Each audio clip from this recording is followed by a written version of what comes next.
Olá, olá, olá! Eu sou o Tadeu Rodrigues, esse é o podcast Literário Rabiscos. Obrigado você que chega toda semana comigo falando sobre literatura contemporânea, batendo um papo com autores, com autoras que estão produzindo literatura no nosso país. Se você está ouvindo a gente pelo Spotify, dá 5 estrelinhas para a gente lá, ajuda demais, ajuda a gente a chegar. Se você está ouvindo a gente no iOS ou no Deezer também, favorita lá. É gratuito, não custa nada e ajuda a gente a fortalecer. Bom, aqui na descrição do vídeo tá a venda do meu livro Depois que as Luzes se Apagam, que saiu pela editora Nós. Eu, como péssimo vendedor, como falei no programa passado, às vezes eu esqueço de falar sobre ele, mas está aqui na descrição.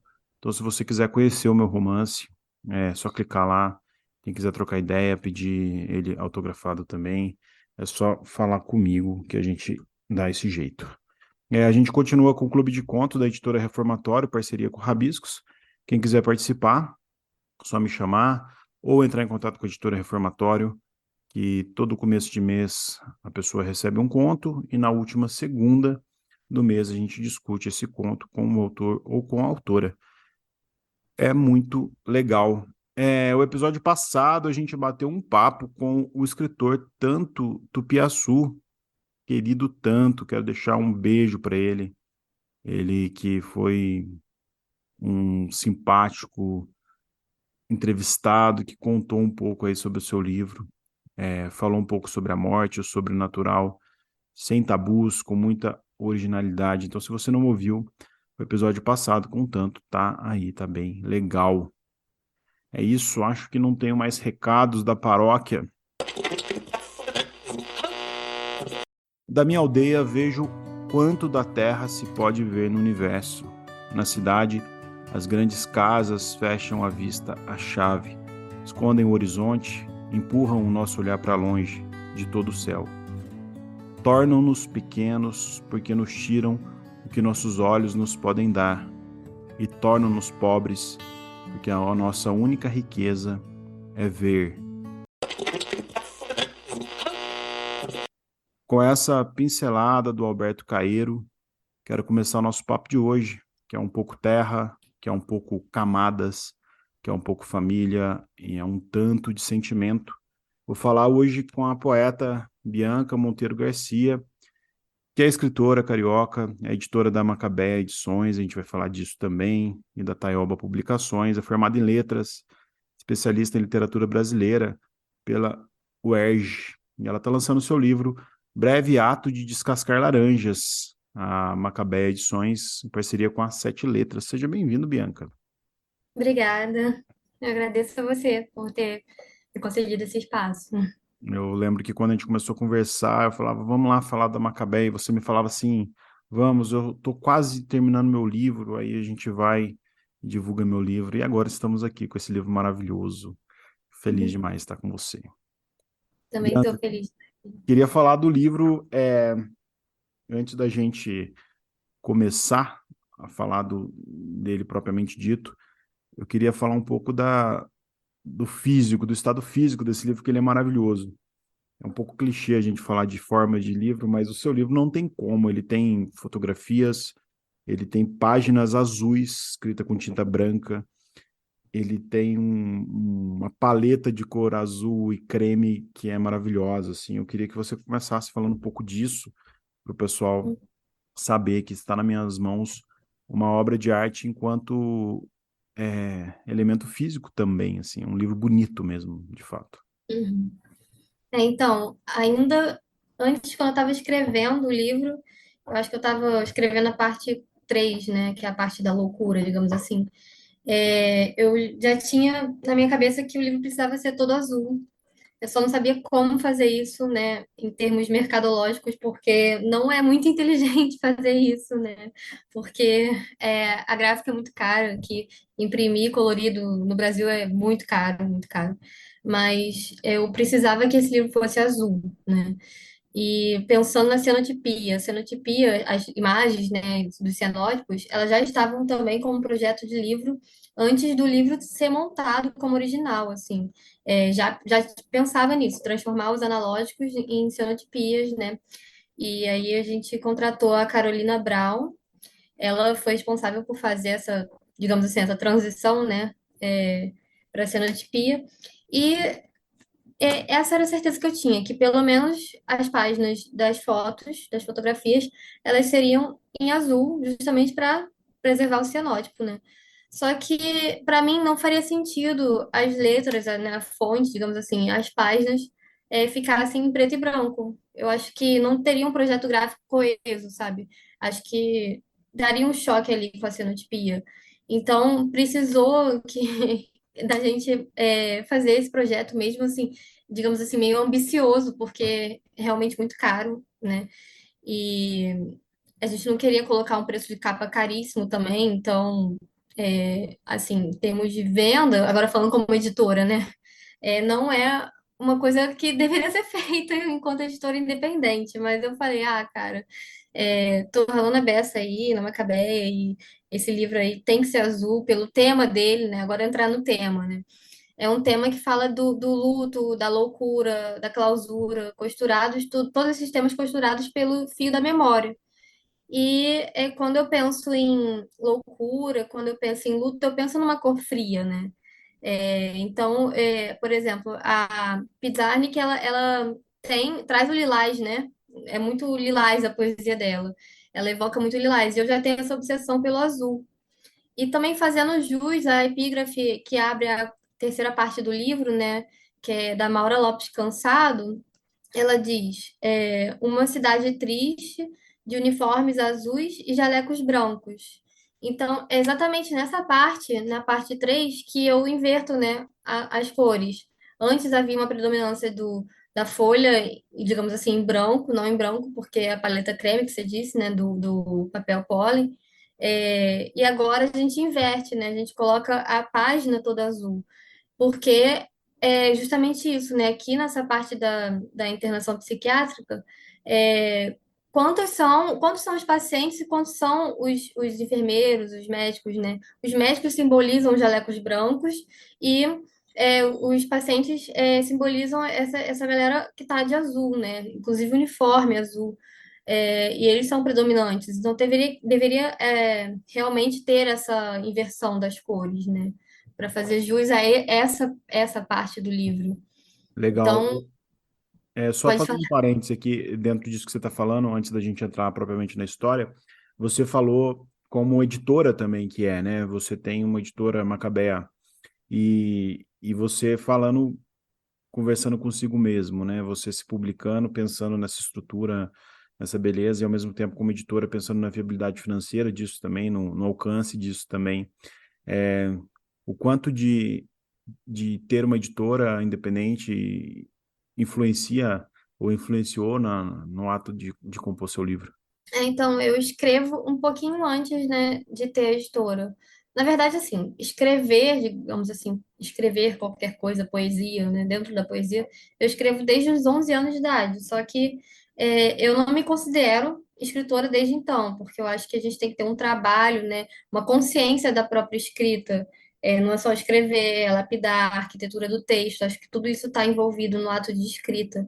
E aí começou essa parte de escrever mesmo, né? Me dedicar a isso de alguma forma e lapidar e arquitetar o texto, em 2018, quando eu participei de uma primeira oficina na Coarte da UERJ.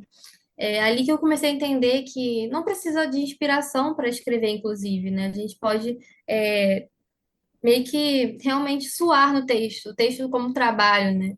E ali eu comecei a ter uma dimensão diferente, mesmo vindo de uma faculdade de letras, né, do curso de letras, eu não tinha essa consciência da escrita, né? Isso foi trabalhado mais em oficina.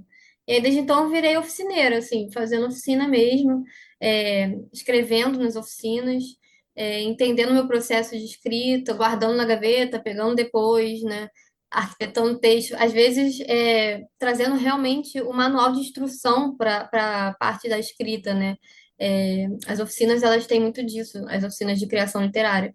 Elas não deixam muito solto, pelo menos as que eu fiz, né? É claro que o oficineiro, ele vai depender de cada um, né? Como vai levar isso. Mas as que eu fiz, elas são muito ligadas a manual de instruções, a passo a passo. E eu vi como que pode realmente cada pessoa escrever um texto diferente a partir desses manuais de instruções. E cada um realmente consegue colocar o seu próprio estilo, sabe? Mas assim, a editora, ela entra nisso porque quando eu comecei a editar, já como editora independente, porque antes a Macabé era um selo, né? E aí, como editora independente, a gente já tinha mais autonomia, uma autonomia total, com os textos. Eu comecei a fazer também essa, digamos, essa arquitetura, essa adaptação, leitura crítica nos livros que a gente lançou pela Macabeia, né? Então, esse ato de escrita e de edição e de própria edição, ela vem comigo, né, durante esse tempo todo, né? Então, mesmo sendo uma autora nesse livro, por sair pela minha editora também, eu acabei dando os pitacos de edição também, né? Mas assim, eu consegui me frear bastante nisso e ficar como autora, uma autora chata, digamos assim, mas uma autora, porque deixei, claro, a Priscila Branco, que é a editora do livro, brilhar, né, nesse quesito de edição. Ficou maravilhoso. O livro ele é dividido por partes, como você falou, né? São quatro partes e o título dele já é por si só uma poesia, né? Breve ato de descascar laranjas. E você faz uma alusão ao que a gente pode chamar desde uma laranja mesmo sendo descascada, de um planeta Terra, dos elementos da Terra, assim. E você começa com a primeira parte, descontinuidade Morohovitch. É isso, né? Acertei agora? Isso, Mohorovic. Que é simplesmente a fronteira entre a crosta e o manto terrestre, né? E nessa primeira parte, a Regina Azevedo faz um pós-fácil maravilhoso, ela pincela muito bem o livro, que fala um pouco do luto, né? Você abre o poema, o livro com um poema pro seu pai, acredito eu, e eu até li ele ontem, eu vou ler aquele rapidinho, que fala: Pai, desde que partiu, me vejo incapaz de encarar espelhos. Desvia os olhos ao perceber que vesti seu rosto. Que é lindo, aliás, eu gravei ele até no Instagram, essa semana, colocando. Depois você fala um pouco da sua avó, da dor, né, na crosta. Depois o manto que você fala da loucura do hospital psiquiátrico que você falou. E pro final o núcleo, né, que eu acho que é mais a sua persona poética, a sua subjetividade. Queria entender um pouco essa relação não ficcional que é meio que latente no livro, né? Você dedica poemas a escritores e escritoras, você fala com propriedade de muitas coisas que acontecem no livro, né? O que que é não ficção aí? Onde que a não ficção encontra? O que que você força o seu eu lírico? Onde que está o paralelo aí nisso tudo? Eu acho que é uma pergunta até um pouco difícil, né? Porque realmente esse livro, ele me escreveu, né? Porque eu passei por esses lutos mesmo, eles estavam comigo, e quando eu escrevi esses poemas, eu precisei guardá-los na gaveta durante um tempinho, porque a dor estava ali muito forte, né? E aí eu percebia que eu realmente derramava muito no poema, né? Essa dor. E depois passando por uma leitura crítica da Simone Brantes, que é uma poeta, né, e que é crítica também, que escreveu a orelha do meu livro, ela falou para mim que o livro, alguns versos, né, dos poemas, eles vinham com um golpe de misericórdia, né, que eu acho que esse golpe de misericórdia que ela quis dizer é justamente esse derramamento excessivo da dor no poema. Eu acho que a gente tem que racionalizar essa dor, né? Segurar essa dor para dizer a dor de uma forma boa, não boa no sentido de não estar distante, né? Estar próximo, mas fazer com que essa dor seja a dor do outro também, né? E aí, citando a Regina Azevedo, como você disse, né? Ela fala uma coisa que eu fiquei muito feliz de perceber que ela, enquanto crítica, percebeu isso também, que a avó de Bianca se torna minha avó, a sua, eis a mágica dos poemas. Então era realmente isso que eu queria, né, ao escrever esse livro. Eu não queria que fosse que a pessoa pegasse e enxergasse de cara que é um livro autobiográfico. Ele é autobiográfico, de certa forma, mas ele chega às pessoas. Essa dor, esse luto chega às pessoas. Eu recebi algumas mensagens, assim, algumas poucas mensagens desde o lançamento, né? Porque eu sou uma editora, tenho uma editora independente, sou uma autora iniciante, então pouquinhas mensagens, mas muito carinhosas, dizendo o quanto se identificaram com a dor dessa filha em relação ao pai ou em relação à avó. Então era isso que eu queria, né? Porque eu tenho umas referências, né, em relação à escrita sobre luto que conversam muito comigo e esse livro só existe a partir dessas escritas, né? Que eu até considero como a tríade do luto, né? A minha tríade, que é Ana Elisa Ribeiro, no livro Álbum, Leila Dansger, no livro Ano Novo, e Simone Brantes, no livro Quase Todas as Noites. Então, a partir desses três livros é que eu comecei a escrever o luto, sabe? E que nasceu esse livro. É comum aqui no alguns escritores e escritoras que veem no Rabiscos ter esse tema, né, o luto, e a forma com que encara-se ele é muito distinta. E eu gosto do jeito ousado que você trata essa primeira parte do livro. Eu queria que você falasse um pouco disso para mim. Essa ideia de dividir por partes, esse título, né, da primeira parte, Descontinuidade Mohorovic, e você já meio que se expor, vamos dizer assim, ao falar do seu pai. Por mais que você tenha dito que o seu livro chega para várias pessoas, de fato chega, dessa forma de troca, né? Que as pessoas possam sentir parecido com você, se identificar e estar ali de certa forma por isso. Por que você pensou nessa forma do livro e essa forma de divisão, assim? Por que abrir falando do luto, falando do seu pai também? Então, essas camadas da Terra, elas não estão em ordem, né? Porque a descontinuidade de Mohorovic, ela é aquela parte limítrofe ali entre a crosta e o manto, né? Mas eu precisei deslocar o que viria a ser a segunda parte para a primeira, né? É, assim, pensando nessa questão autobiográfica, a minha avó faleceu primeiro, né? Depois foi meu pai. Mas eu precisei colocar o meu pai ali primeiro, porque até mesmo quando a gente percebe o livro, né? O primeiro poema deveria ser o primeiro poema, eu não consigo pensar em outro, sabe? Ele precisava abrir esse livro. E aí, essa parte dedicada ao meu pai, justamente a descontinuidade de Mohorovic, porque meu pai, ele era uma pessoa limítrofe, né? Ele realmente ele sentia muito as coisas, sabe? E eu peguei muito isso dele, eu sinto muito tudo, muita felicidade, muita tristeza, senti tudo à flor da pele. E um verso, né, do poema Uma História de Amor e Fúria, eu já começo falando, meu pai procurava um guerreiro imortal em cada história, né? Então, essa questão de imortalizar, de trazer essa parte limítrofe do meu pai para o início do livro, não colocar ela ali numa fronteira entre a crosta e o manto, sabe? É trazer esse impacto já de início, Seu pai faleceu quando? em setembro de 2019. Recentemente, assim. E ele chegou Uhum. a ver alguma produção poética sua? Sim, da parte da minha avó, ele chegou a ver, né? Meu pai, ele era engenheiro civil, né, e professor particular de matemática, química e física, então totalmente da área das exatas, lia pouco, mas tudo que eu escrevia, ele lia e falava que era muito bonito, mas não entendeu nada, era basicamente isso que ele falava.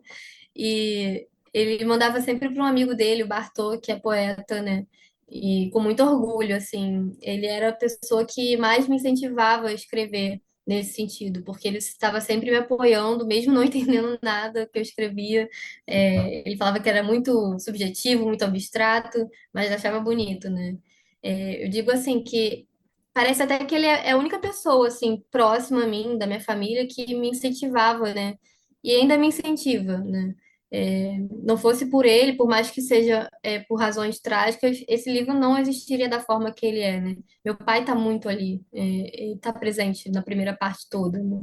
E também escorre nas outras partes. Ele está presente o tempo todo, de fato, dá para sentir, porque quando você lê o livro, eu li ele na sequência que você apresentou mesmo, até porque eu achei ele mais sensorial assim, quando eu peguei os poemas do meio aleatoriamente, fez menos sentido que quando eu li ele de fato na sequência apresentada pelo livro. E, e eu achei muito bonito a forma com que você falou sobre seu pai, sobre a tristeza, sobre o luto, assim.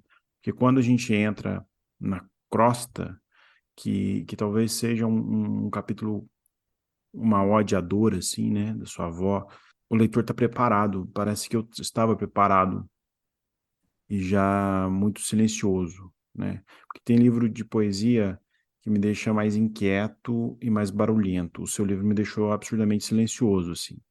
Aquele livro meio reflexivo, assim.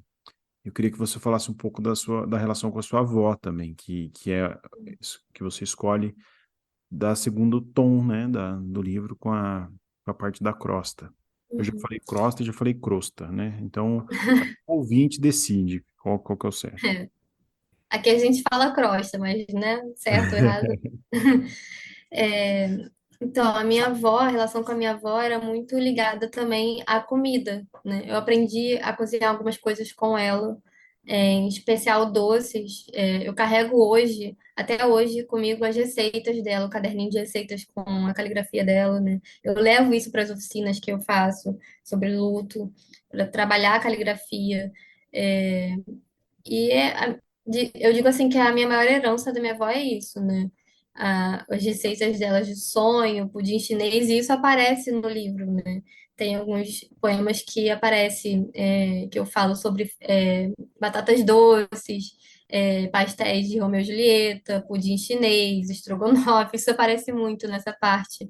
É, então, a minha avó, para mim, era basicamente esse elo, essa ligação com a comida, né? Porque a gente fazia algumas dessas receitas, ela começou a me apresentar essas receitas e deixar esse legado dela para mim, de alguma forma, né? E ela dançava enquanto cozinhava, era super alegre, e isso também aparece nessa parte, né? Eu gostei da epígrafe dessa segunda parte, da Elisa Ribeiro, que chama Jazz, que fala assim: teremos sempre, de novo, avós, bisavós, tios, mãe e pai, enquanto cultivarmos nossos álbuns de fotografias. E a nossa geração, ao falar de avós, a gente pode falar ainda daquela coisa muito arcaica, eu não sei se é a palavra certa, mas para a gente ver álbuns de fotografia, fotos reveladas, né?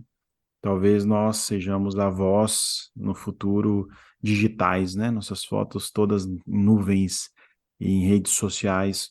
E, e a gente, nessa nossa geração, a gente sabe que os nossos avós estão nos álbuns analógicos, nas fotos analógicas também. E casa muito com a ideia imagética do livro também, né? Eu achei linda essa epígrafe, eu não conhecia. E você traz fotos na segunda parte do Correio da Manhã, foto de uma casa, foto dela, acredito eu, né? E eu queria que você falasse sobre isso também, dessa coisa Ah, magnética disso. então, essa foto do Correio da Manhã, na verdade, todas as fotos do livro eu acredito que sejam também poemas, né? Eles estão ali por alguma razão, naquele espaço, naquela página, por um motivo, né? E quando a pessoa pega o livro do início ao fim, né, lendo da forma como foi apresentado, como você falou, percebe que eles são poemas-chave do livro, né? E o Correio da Manhã não é diferente, né? Ele tem aqui catástrofe emociona Guanabara, né? Já começa assim a chamada da notícia. Dezenas de mortos no desabamento do supermercado em Pilares. E aí, depois disso, na página 49, logo em seguida, vem Supermercado Ideal, que é um poema que eu falo de uma mulher que está escalando, né, essas estantes depois do desabamento do Supermercado Ideal em Pilares. E essa mulher, Leti, é minha avó, né? Ela sobreviveu a esse desabamento. Ela ia ao mercado todos os dias, até que dezembro desabou, né, em sua cabeça na tarde de terça-feira, como eu digo no poema. Então, essa história é muito contada na minha família, né? De como minha avó conseguiu sair de lá com vida e de como meu pai escapou dessa má sorte, né? Porque de estar no mercado naquele momento, porque ele também iria com ela, mas ele desistiu e foi para casa. A gente não sabe o que aconteceria se ele tivesse ido, né? É uma tragédia mesmo. E na hemeroteca digital, na segunda página dessa chamada, dessa notícia, tem os relatos, né? Então, tem relatos muito fortes, assim, como um homem foi correndo, né, ver se sua esposa ainda estava viva, e ela estava grávida e não estava. Então, são relatos fortíssimos, né, sobre isso. E a minha avó, ela tinha cicatrizes nas pernas, né? Eu até falo no poema, inúmeras cicatrizes ilustram um mapa em suas pernas. Então, desde pequena eu sei dessa história, eu precisava colocar no livro de alguma forma. Então, e a questão da outra foto que você traz, né, é do Google Maps. Eu pesquisei minha avó no Google Maps, porque eu sabia que tinha, em algum ano, a minha avó varrendo a calçada. E aí, depois, posteriormente, eu nem coloquei nesse livro, né? Mas posteriormente eu fiz um poema sobre isso, uma paródia de um poema da Mariana Godoy, que escreveu o livro Holograma, que ela também traz uma foto, né, do Google Maps, e aí eu fiz um poema conversando sobre esse poema dela, colocando essa foto da minha avó. E nesse poema eu pergunto assim, eu falo, o que que ela deveria ter pensado quando viu esse grande globo, né, cheio de câmeras? Porque naquela época, em 2011, se eu não me engano, pelo menos o carro, né, do Google Maps era diferente do que é agora. Ele tinha várias câmeras, não sei como é que é agora, né? Mas era um globo com várias câmeras, era Acho uma que é coisa muito parecido louca. ainda. É parecido ainda. Então, eu fiquei imaginando uma idosa, né, como ela encarou isso. O que que é isso que está passando na minha rua? E ela varrendo a calçada na foto. E tá embaçado os olhos, né? Os olhos ficam embaçados. Só que o corpo dela tá virado pro carro. Então, eu fico imaginando, ela deve ter olhado até o final, assim, da rua, né? Ele desaparecendo. O que que é isso que acabou de chegar aqui? Então, essa foto, né, é da casa, é a emblemática casa da minha família, assim, a casa 52, onde tudo acontecia, onde tinha as piscinas de plástico, que eu também trago, né, em um poema. É, falo sobre as mesas dos aniversários, tudo isso eu evoco, né, que muita coisa morre quando morre uma pessoa, né, e a casa fica a carcaça. Então, essa imagem desse Google Maps também, essa casa precisava estar ali, essa casa 52 da Travessa Eduardo das Neves. Quando você se expõe assim, né, suas dores, suas fraquezas, suas perdas para o mundo, né, num livro, de certa forma você eterniza isso também, que poderá ser acessado a qualquer momento. Isso te preocupa de certa forma, isso te vulnerabiliza de certa forma? Eu fico preocupada, assim, de como as pessoas podem encarar esse livro, né? Porque tá na moda autoficção e tudo mais, romances autobiográficos, poesia também, né, autobiográfica. Mas eu fico com receio de colocarem num lugar, digamos assim, reducionista. Eu acho que a gente já passou dessa fase, sabe? Eu acho que a gente já entende a bioescrita, a escrita de si, como algo grandioso na literatura, tão grandioso quanto algo que é meramente ficcional. E eu acredito que também na bioescrita, na escrita de si, há ficção, porque quando a gente escreve, a gente já ficcionaliza, né, aquilo que a gente está escrevendo de alguma forma, a gente já racionaliza aquele evento que a gente escreve, já não é o evento que passou, por aí vai, né? É, então, essa questão de autoexposição, essa questão do desnudamento, só me incomoda se for pensar por esse lado, porque assim, eu já sou uma mulher que escreve, e uma mulher que escreve já enfrenta barreiras para escrever e publicar, por mais que a gente saiba que agora o mercado editorial está muito mais receptivo, né? Ainda há essa questão da credibilidade, digamos assim, pelo menos eu vejo isso claramente em alguns espaços de poesia ainda, sabe? Aqui no Rio de Janeiro eu vejo um pouco essa coisa mais fechada e como os homens ainda se colocam, conseguem se colocar nos lugares, né? Pela questão do companheirismo, amizade e tudo mais, e como eles ainda colocam as mulheres em escanteio, como se fosse algo menor, sem perceber muitas vezes, né? Então, essa questão de ser um livro que me expõe muito, de ser falar de si, é só sobre isso, mas assim, isso me evoca um poema da Priscila Branco, que ela fala, tá na moda poesia fingindo não falar de si. Fala tanto que o corpo cochila nas mãos, algo assim. Desculpa, Priscila, se eu errei alguma coisa, mas a ideia é essa, né? A gente tenta não falar de si e acaba falando de alguma forma. A gente está no nosso escrita, né? De todos os jeitos. O que que você não colocaria no seu livro? O que eu não colocaria no meu livro. Olha, é difícil, porque eu escrevo sobre tudo que eu vejo, né? Inclusive, tá vindo um segundo livro aí. que já é um recorte do cômico, não é do trágico, digamos assim, né? Porque eu pego o trem, né, com alguma frequência, eu vou para a Baixada Fluminense com alguma frequência, e aí eu, falando já um spoiler, né, do que tá vindo, é o Ramal Japeri, né? Já é o título, Ramal Japeri. Então, eu só fico ali ouvindo de fofoqueira as coisas ao meu redor e anotando. Então, é tudo que eu escrevo, basicamente, é o que eu vivo. E é uma reclamação minha, inclusive, né? Teve uma vez que eu falei com a Priscila, poxa, eu só consigo escrever sobre o que eu vejo e o que eu vivo. Eu tenho dificuldade de me distanciar um pouco, né, na escrita, mas ao mesmo tempo não, porque parando para pensar, na terceira parte do livro, eu imagino várias coisas para aquela dona Enir, né? É, eu invento um sonho e tudo mais. Por mais que esse sonho tenha sido, não realidade, mas assim, eu tenha sonhado quando estava internada, não foi daquele jeito. Eu, né, coloquei mais coisas ali. Então, eu não sei o que eu não colocaria, porque eu não tenho esse problema de me expor, sabe? Eu acho que eu realmente me exponho até demais, assim. Então, eu acho que É, só escrevendo para saber se tem algo que eu não colocaria. essa terceira parte, né, que você fala, eu queria que você falasse sobre ela agora. Estamos descascando a laranja aqui, né, no episódio. Que você Uhum. fala do hospital psiquiátrico, da loucura, desse tom dos enfermeiros e tudo mais. Por que que chegou esse capítulo no livro? Eu fui internada mesmo, né? Eu fiquei 14 dias internada num hospital psiquiátrico católico, o que já dificulta ainda mais a situação. Tinha freiras e tal, era um panoptismo bizarro, inclusive. Eu até falo, né, nos poemas, como era essa questão que a madre marchava os leitos sem pudor, né, e queria empurrar as minhas calcinhas para a manivela escondida, porque tem a travessia da ala masculina para o pátio, né, no momento lá de lazer, e ela não queria que os homens vissem essas calcinhas penduradas, mas a gente não tinha onde colocar também, né? E a gente não precisava colocar na parede, enfim, umidade e tudo mais.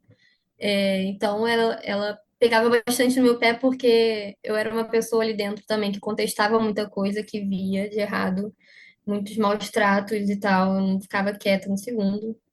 Você Inclusive, ficou internado falaram por 15 dias, você falou? 14 dias. 14 dias. E quando que foi isso? Foi antes da pandemia, assim, foi em fevereiro. Tanto é que eu caio, né? Saio da clausura da pandemia no livro e vou para clausura, quer dizer, eu saio da clausura do hospital psiquiátrico e caio na clausura da pandemia. E assim, 14 dias no hospital psiquiátrico não são 14 dias, né? Os dias são intermináveis, assim. Uma semana parece 20 dias, digamos assim. Mas eu me perdi um pouco. Qual era a pergunta? Desculpa. Quando você está nesse ambiente, nesse hospital, internado no hospital psiquiátrico, aonde que está a poesia dentro de você? Como que você refletia sobre isso? Como que era esse passar do tempo que você falou que é diferente? Uhum. Então, eu não conseguia escrever porque a caneta é um material ameaçador lá dentro, né? Você não pode ter uma série de coisas do tipo cadarço, também não pode ter, digamos assim, fio dental, né? Então, para escrever, eu com muita dificuldade, além do período da arte terapia, né, que tem um período ali para você, um período do dia, da semana para você ficar na arte terapia, e ali você pode usar a caneta à vontade. Mas para mim eu precisava de mais tempo para escrever, mais dias. Então eu enchi o saco na enfermaria que eu precisava escrever. E aí eu ficava em pé ali naquele balcãozinho, escrevendo, e só ali eu podia escrever. Então tudo que eu via e que eu precisava anotar durante o dia, eu não conseguia, porque a caneta não estava sempre comigo, né? Então, foi uma dificuldade escrever essa terceira parte, porque foi difícil escrever lá dentro, eu estava muito bloqueada pelas emoções, por tudo que eu estava vivendo. É um ambiente que bloqueia muito a gente, que deixa a gente muito inerte, que deixa muito calada. Eu saí de lá de outra forma, eu não sou mais a mesma Bianca que entrou, entendeu? É algo que eu tenho que aos poucos trabalhar isso e sei lá até quando, né? Então, é um luto também, digamos assim, né? Eu morri um pouco ali dentro quando eu vi aquelas coisas que aconteciam e comigo também. Mas, então essa escrita dessa terceira parte, ela demorou a ser feita, e quando ela foi aparecendo de uma vez só, assim. Eu fiz uns 8 poemas de uma vez só, assim, só escrevendo em casa. Já tinha passado meses e meses. Já tinha virado o ano, se eu não me engano. Eu estava escrevendo essa parte. Coisas que eu lembrava, e escrevia depois. Mas, assim, tem poemas aqui que é sobre atividade de arte-terapia 1, atividade de arte-terapia 2. Essas atividades aconteceram mesmo, né? Então, eu quis escancarar como acontece esse tipo de coisa, como é essa arte-terapia, em aspas, nesses hospitais psiquiátricos, ou nesse hospital, né? Porque eu só tenho experiência com esse hospital, que é uma arte-terapia de disfarce, porque não há um cuidado com o objeto ali que está sendo colocado para quem está ali dentro, né? Se coloca um texto do Papa Francisco, que eu até coloquei no livro e rasurei esse texto, que seria: desculpe o transtorno, estamos em construção, né? Então, nesse texto, quando colocaram na arte terapia, era para a gente se desculpar sobre algo que a gente fez por estar ali, digamos assim, né? E eu achava esses absurdos, assim, então eu peguei todo esse material, que também tinha um teste de bichos, né? Que depois eu vim descobrir que era um teste que deixavam disponível no site de coach de desenvolvimento profissional e levaram isso para a arte terapia. Trabalharam isso com a gente, fazendo esse teste para saber quais bichos a gente era e a nossa personalidade refletia nesses bichos, enfim, uma loucura. E aí eu trouxe esses materiais para casa para depois escrever, relacionei os testes de bichos com a Estela do Patrocínio, e aí eu fui produzindo essa parte, entendeu? Ela foi orgânica, sim, mas ela foi mais demorada, sabe? Bianca, você fala que você saiu da internação. Olha, se tiver alguma coisa que você não queira falar sobre isso, tranquilo, tá? Só me falar. Uhum. Mas você fala que você saiu dessa internação uma outra Bianca. E eu queria falar um pouco do antes disso, porque você falou que foi logo após a pandemia, né? E você, poeta que é, né? Você já é poeta, apesar de ser sua estreia, você é poeta pelo próprio linguajar, pela sua própria sensibilidade que você tem ao observar a vida. Queria que você falasse um pouco desse antes, assim, o que que te formou quando, antes de você, assim que você entra numa internação psiquiátrica, né? Seja os motivos que for, é, como que são as suas percepções naquele primeiro momento? Porque se você saiu diferente quando estava lá, como que foi essa transição da Bianca antes para o começo da internação, assim? Uhum. Apesar de ter um avô que ficou internado em vários hospitais psiquiátricos do Rio de Janeiro, não todos da época dele, eu não tinha esse contato próximo com a internação. Eu já visitei meu avô nessas internações, mas eu era muito pequena e era um ambiente muito chocante para mim, né? Então eu era muito poupada disso. Eu fui muito poupada de muitas coisas na minha vida. Fui muito poupada sobre a morte também. Eu demorei foi tardiamente essa consciência em relação à morte, sabe? Por isso que hoje em dia eu até falo, acho que as pessoas precisam falar sobre morte com as crianças. A morte faz parte da vida, a gente tem que falar, né? Mas assim, sobre o antes e depois dessa internação, é isso. O antes eu não tinha essa consciência daquele lugar, eu não estava ligada sobre a luta antimanicomial, apesar de ter uma irmã também psicóloga que também faz parte dessa luta de alguma forma, com o seu trabalho. E meu avô internado em todos os hospitais. Meu pai, antes de falecer, um pouco antes, em janeiro do mesmo ano, foi internado em um hospital psiquiátrico também. Então, eu já estava tendo essa vivência, né, indireta, e ela foi ficando mais diretamente quando eu fui perdendo as pessoas e não sabendo lidar com isso, né, as coisas acumulando. E quando meu pai faleceu, eu tive que resolver uma penca de coisas burocráticas, eu não tinha a menor cabeça. Eu fazia algo durante o dia, e esquecia. No dia seguinte, o que eu fiz, e ficava perdida, sabe? E muito nova também, tinha 24 para 25 anos quando isso aconteceu, né? E mexer com burocracia de casa, inventário, RGI e tudo mais, foi uma loucura. Eu e minha irmã, claro, né? Minha irmã segurou bastante, ela é mais velha e tudo mais. Mas isso foi me adoecendo, até que eu fui. é, Teve um dia que eu liguei para minha irmã e eu falei: eu preciso ser internada.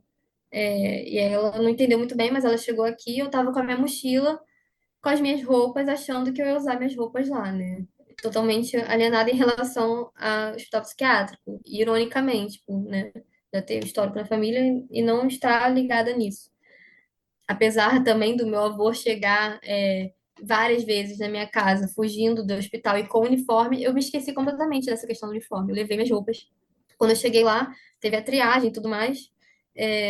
Ela pediu para eu deixar minha mochila no armário e me deu um uniforme. E eu tive que tirar a piercing, essas coisas, né? Então foi o primeiro choque, assim, sobre a instituição, né, psiquiátrica. E lá dentro eu vi várias coisas, camisa de força, a gente sendo amarrada na cama, gente indo pra ala um que dizem que é o inferno, ouve gritos o tempo inteiro, é uma coisa muito. Não chega nem a ser metafórica, né? Porque é realmente muito parecido. E isso foi, naquele momento, me matando mais ainda, né? Porque eu via as coisas e queria contestar, e eu contestando, as pessoas falavam: você nunca vai sair daqui, você precisa parar de fazer isso, você está irritando todo mundo. Então, eu comecei a me calar, porque eu já não aguentava mais ficar ali dentro, apesar de ser um período curto, 14 dias, curto pra gente aqui fora, né? Mas lá dentro a coisa muda. E aí eu fui participando de todas as atividades, e isso aparece no livro, né? Quando as recomendações das veteranas, elas falam, participe de todas as atividades, não use SOS. Tudo isso foi me falado no primeiro dia que eu cheguei. À noite falaram para mim as recomendações, né? Então aconteceu exatamente como está no livro, triagem, todos os remédios que eu já tinha tomado, e tudo mais. Depois foi, se eu não me engano, recomendação das veteranas, né? Depois tem outro que agora eu me esqueci, peraí. Regras da casa, né? Regras da casa e recomendações de veteranas.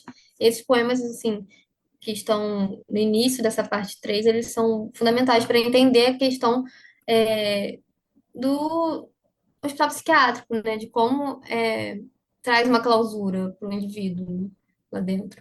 E depois que eu saí do hospital psiquiátrico, eu comecei a ter uma fissura por esse assunto. Assim como eu tinha pelo luto, eu lia muito sobre luto, até hoje eu leio muito sobre luto, que é onde eu me curei de alguma forma, porque eu não acredito em Deus, não acredito em nada superior, então para mim o meu Deus é a literatura. E ali eu estudei sobre luto e quando eu saí eu comecei a estudar sobre loucura. Eu encontrei Maura Lopes Cansado, né, que ela tem o Diário, O Hospício é Deus, e tem o livro de contos O Sofredor do V, e ele também tá, o Sofredor do V tá no livro, né? Quando eu falo, por exemplo, que o meu avô venera a curva, engole a chave, vinga a Joana, eu tô falando da Joana do livro O Sofredor do V, do quadrado de Joana, né?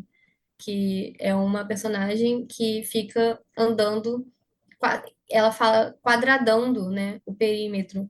E nesse conto, ela traz muitas formas geométricas, e o quadrado sempre é a questão da catatonia, né, a questão daquele sujeito que está ali meio que conformado de alguma forma, né, aquele espaço. Então ele venera a curva, porque ele sai desse padrão do quadrado, né? Quando ele foge do hospital, meu avô venera a curva, engole a chave e vinga a Joana, que estava no quadrado. Então, eu acho que eu fui muito além, né, da pergunta. Nossa, isso é uma profundidade incrível. E quando você fala que você falou para sua irmã, eu preciso me internar ou eu vou me internar, é, quando você chega lá e sente, né, como é isso, você se arrepende em algum momento, assim? Como que é isso? Assim que eu pisei e ouvi os gritos da ala 1, eu comecei a falar, me tira daqui, pelo amor de Deus, porque não dá. Mas quando eu tava na E aí triagem, você não conseguia sair? não. E quando eu tava na triagem, eu pedi pra médica chamar meu pai. Só que meu pai já tinha morrido, né? E aí veio minha irmã, explicou a situação. E aí eu fiquei muito assustada com a ala 1 e ali eu entrei em crise daqueles gritos. E isso me fez parecer mais louca ainda. Então, parecia que tinha uma necessidade muito maior de me internar, né? Hoje em dia eu vejo que eu não precisava, foi um impulso. Eu sou uma pessoa muito impulsiva. Agora não, nem tanto, mas eu era uma pessoa muito impulsiva. Então, quando quando eu vi, né, o que que era aquele lugar, aquela prévia do que era aquele lugar, eu já caí em mim, queria voltar, mas eu não pude, porque você não pode sair à revelia se alguém te interna. E a minha irmã me internou porque ela achou que eu precisava ser internada, né? Por tudo aquilo que eu estava manifestando naquele momento. E a Esse médica falou, tempo que você ficou 14 dias, depois aí já consegue sair. Foi o tempo mínimo, seria isso? não sei se é tempo mínimo, porque teve gente que entrou antes de mim, saiu depois, saiu antes, quer dizer, teve gente que entrou depois e saiu antes. Eu acho que foi porque eu fui me calando mesmo, e aí eu fui, os enfermeiros e os médicos começaram a entender que eu estava melhorando, né? Porque eu não estava mais em crise, entre aspas, né? Foi meio que uma Então, alta, assim. Essa parte do livro, o manto, é muito louco, assim, com perdão do trocadilho, mas é muito intenso. Dá para perceber uma crueza humana ali muito forte.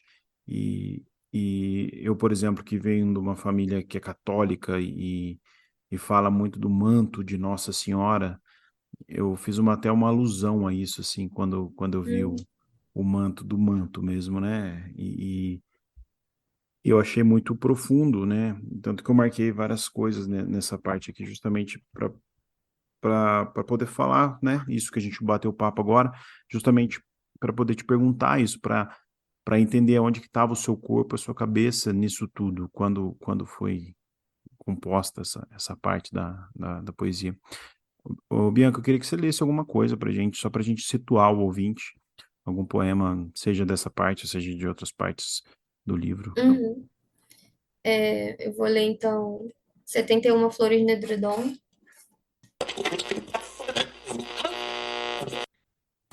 Aprender a sussurrar sem qualquer ruído, esticar as mãos brevemente sobre o espaço, contê-las num espasmo, como nos conventos, o sermão do demônio mudo. Filhas de Eva ou filhas de Maria? Planta fértil sob solo imaculado, um tenro desastre. No Degaze não há espelhos, apenas o reflexo da privada em cara interna, um soco no estômago. Na colônia Juliano Moreira não era diferente.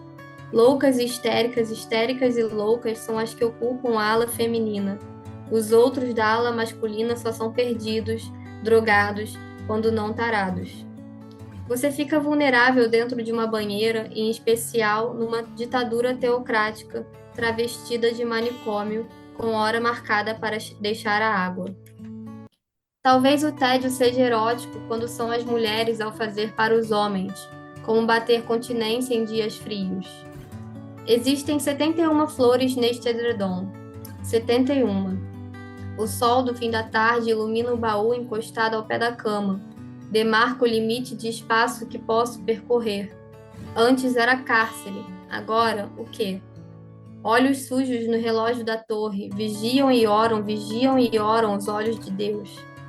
Percorro com os dedos a textura longa e ondulada do edredom de 71 flores. Movimento de fluidez e ritmos.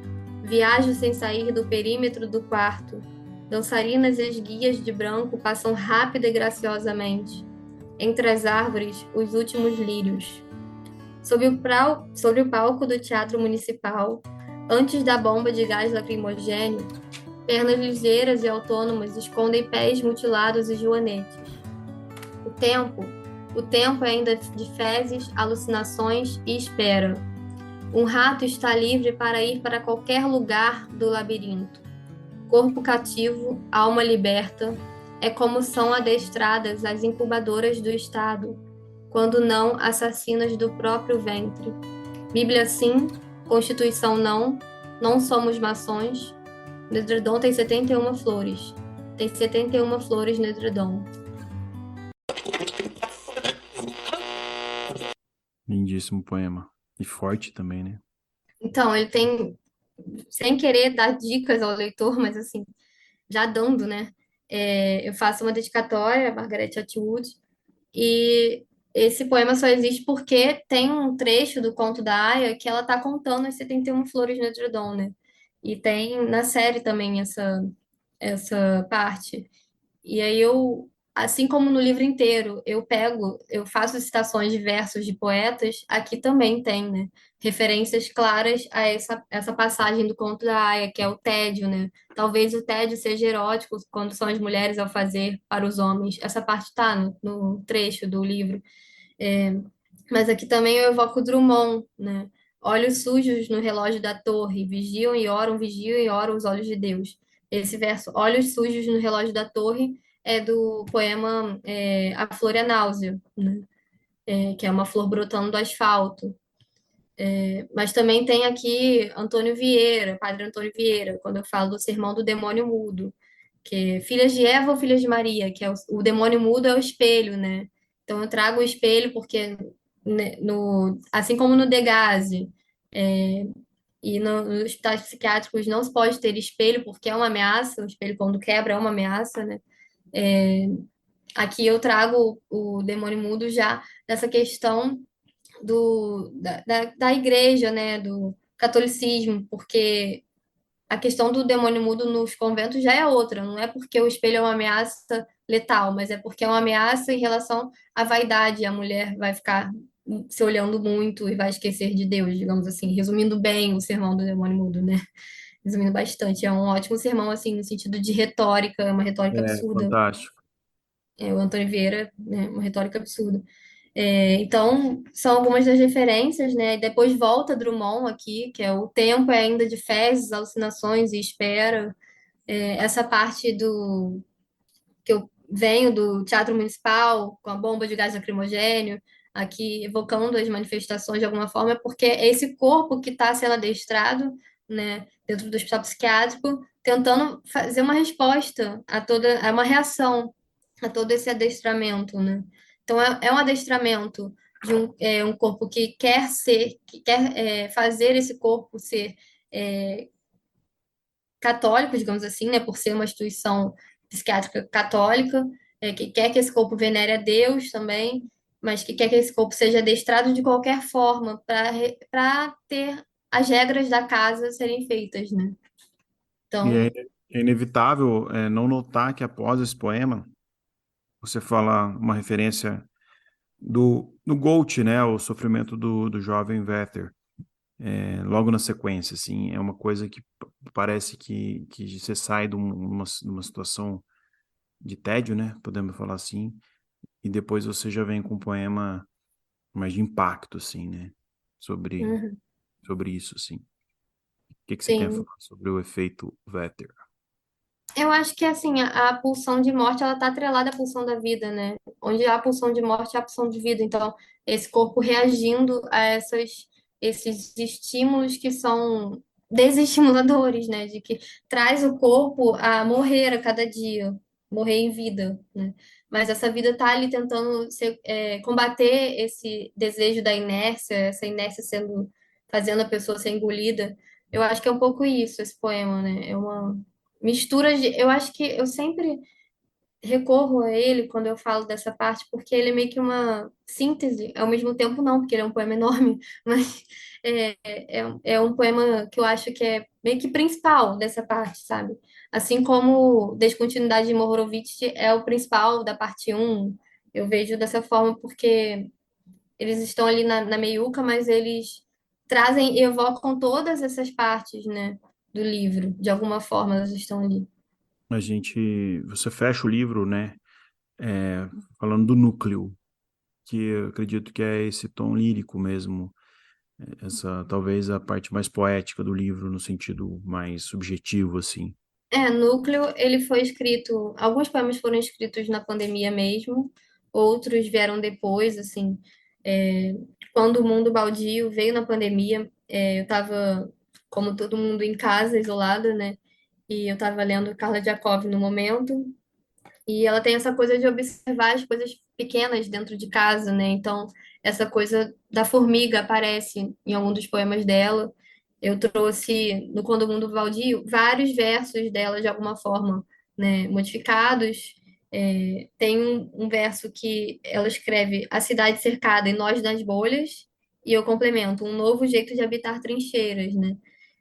Essa parte, então, ela foi muito feita na pandemia, mas o último, por exemplo, o último poema, que é a performance, ele foi feito em 2016, quando eu nem pensava em existir livro, né? Mas ele fecha essa parte 4, ele fecha o livro como um todo, e a Regina Azevedo já começa o pós-fácil dela fazendo referência a esse final, né?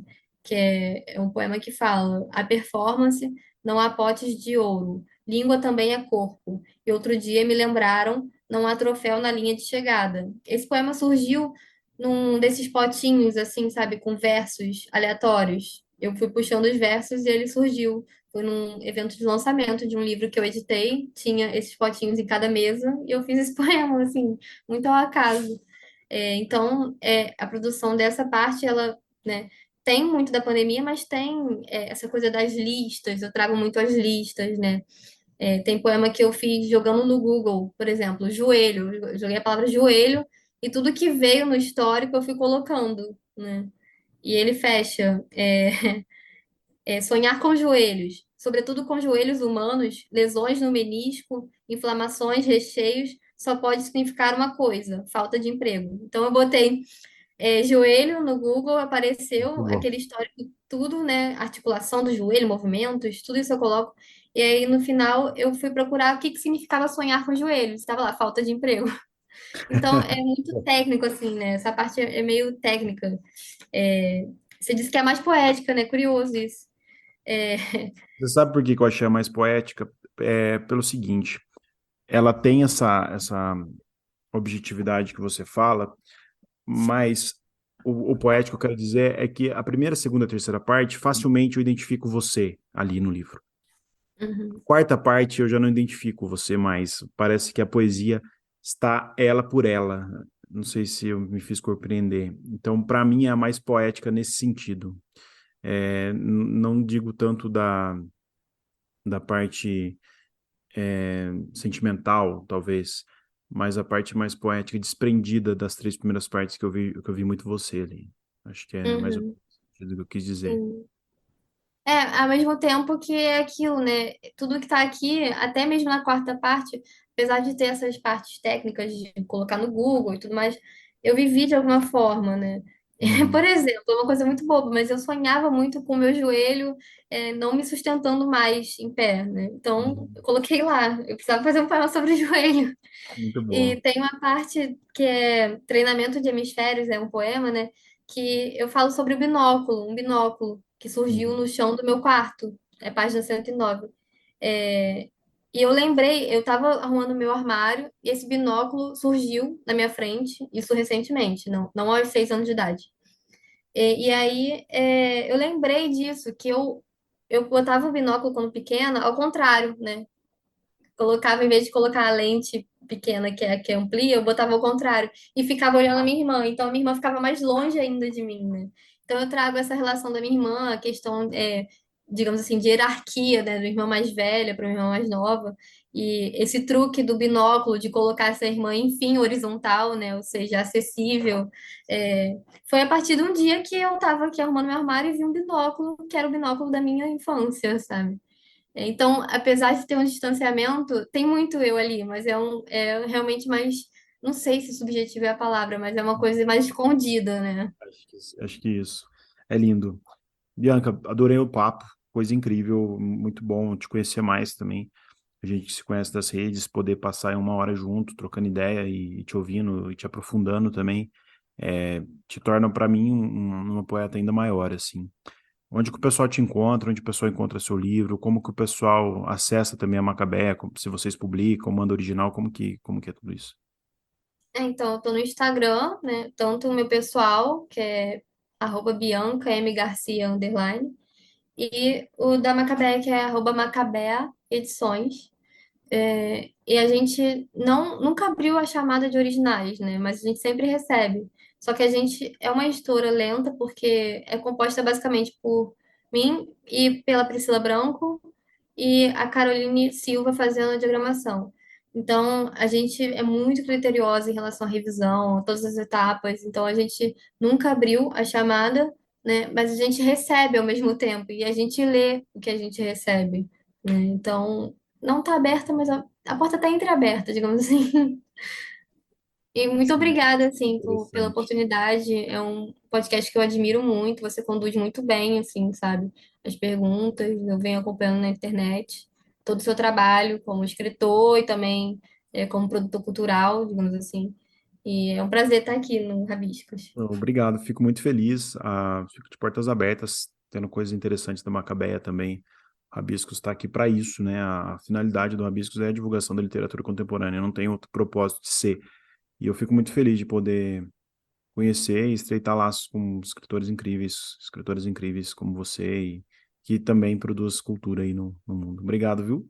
Seja sempre bem-vindo. Obrigada. Pessoal de casa, então, que tem dicas, reclamações, sugestões, podcast rabiscos@gmail.com, as editoras que enviam também os livros. Na descrição aqui do episódio tem a nossa caixa postal para recebimento. Como a Bianca falou, eu também sou praticamente sozinho no Rabiscos, então às vezes eu demoro para dar um feedback para as editoras, é um trabalho lento, né, de leitura, o episódio é semanal, então também não tem muito giro, mas eu leio tudo, eu recebo com tudo com muito carinho. É isso, um beijo a todos, bom dia, boa tarde, boa noite.